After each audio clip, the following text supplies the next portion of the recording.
This is a lofty vision, but the cool thing is that it's doable for everyone if we problem solve together and choose to do things differently.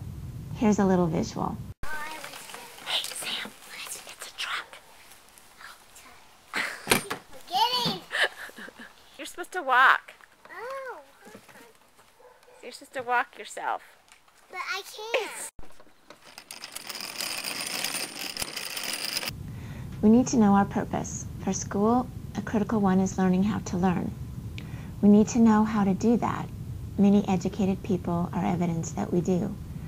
And now what we need to get better at is being willing to change things up when the situation calls for it, rather than just working harder.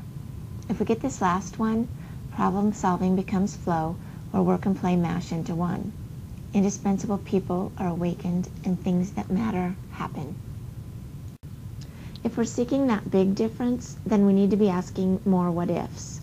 What if we really listened to each other? We spent less time repeating conversations and more time acting them out. What if we take this little plan to redefine school and share it with the masses? We ship it.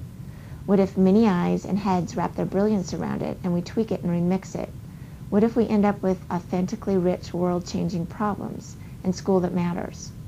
A small example, at the first meetup of Cape Town in Colorado, the students' biggest connection was J.K. Rowling, which was cool. However, a bigger idea came after we shared that experience and listened some more. What if now we take 2 to the X, as X goes to infinity, communities, put something in their hands like Urgent Evoke. It's a crash course in saving the world with missions ready to be taken, where they really are solving world-changing problems. Or what if we give kids more time during the school day to create something even better than Evoke?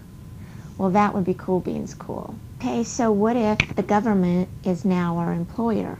They facilitate connections we need and they remove roadblocks. What if each one of us is in the incubator or the innovation lab? What if the problems we work on in school are real life? What if school becomes real life?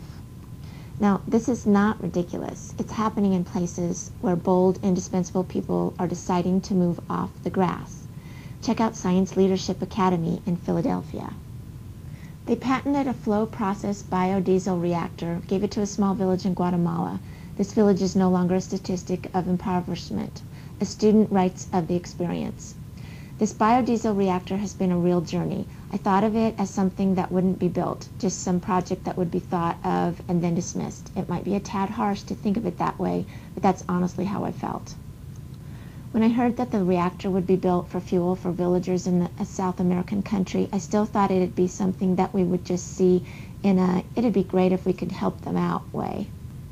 But we actually started to build it. This was something I wasn't used to. In all of my past schools, we'd look at something like this and think, hopefully someone will help them out. But we were the ones helping them out. We started to build this sucker. All of the materials were bought. Sheet metal and all the other tools that were needed to build the reactor were gathered. Measurements were made, metal was cut, and ideas were presented. This is something that can really work, something that we can be responsible for, something that I can look at in 20 years and say, I helped build that. So what if we don't need more money, and we don't need more time, we don't need more resources? What if we're all genius individuals in a world that now allows passion, value, inspired collaborations, and personal learning environments? What if we just start coming together and sharing process and shipment? What if we have the means to solve hunger, healthcare, peace, budget, and we're missing it? What if we don't need to be more creative? What if we just need to ship more? What if people like Jason Fried can convince us that we are doing work in school wrong, that currently those are the places we get the least done? What if the only thing we really need to do is move off of the grass and onto the pavement? A last what if it really is that simple? The answers are everywhere. Are we asking the right questions? Are we doing and learning the things that matter?